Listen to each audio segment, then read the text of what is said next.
আমাদের এই private university শিক্ষা কোন দিকে যাবে? আমি 1992 প্রাইভেট ইউনিভার্সিটি এক সম্বন্ধে জানি, তারপর 2010 এসে পরিবর্তন, 2025-এর কথা, সব মিলিয়ে প্রাইভেট ইউনিভার্সিটিগুলি কোন দিকে যাচ্ছে আমি ঠিক এখনো বুঝে উঠতে পারছি না।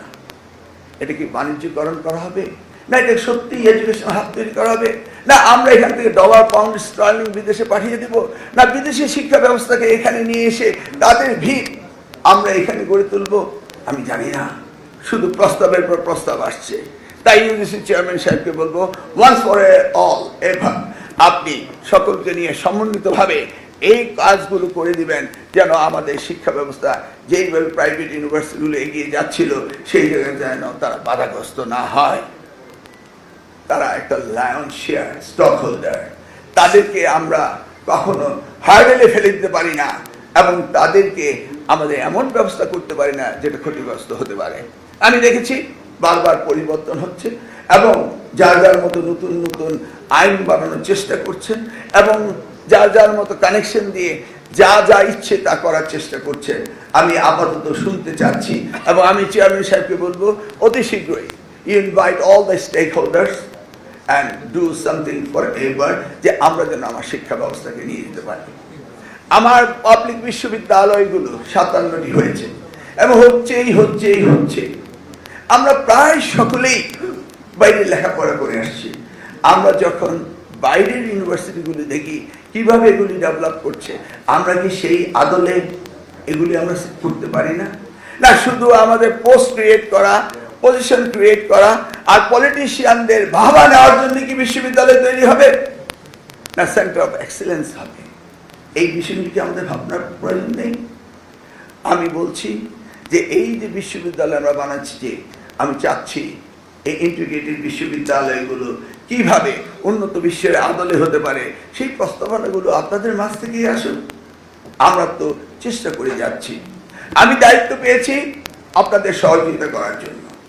এই দায়িত্ব আমি পূর্ণাঙ্গভাবে পালন করার চেষ্টা করছি এবং করব, এটা আপনাদের নিশ্চয়ই বিশ্বাস রয়েছে। এনি ডেভেলপমেন্ট আপনারা করতে চান, আমি আপনাদের সাথে থাকবো। আমি শিক্ষামন্ত্রী, আমি তো আপনাদের জন্য সরকার, তাই নয় কি?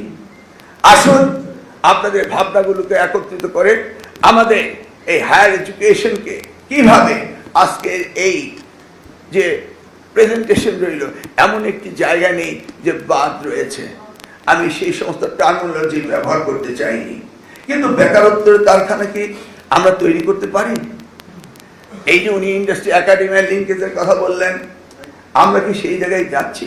সেইভাবে কি আমরা কোর্স কারিকুলামগুলো দিচ্ছি? কিছু কিছু জায়গায় হচ্ছে, কিন্তু পাবলিক ইউনিভার্সিটিগুলো সেদিকে পিছিয়ে আছে। ডিগ্রি কলেজগুলো ন্যাশনাল বিশ্ববিদ্যালয়ের আন্ডারে মনে হচ্ছে যেন যা ইচ্ছে তাই করলেই বোধহয় তারা সন্তুষ্ট হয়ে যান।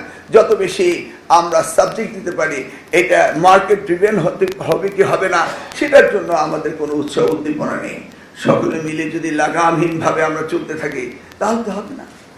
আমাদের অ্যাক্রেডিটেশন কাউন্সিল রয়েছে, 2 মাস পার হয়ে গেল, দেখতে পাইনি অ্যাক্রেডিটেশন কাউন্সিল তেমন একটি কাজ করছেন।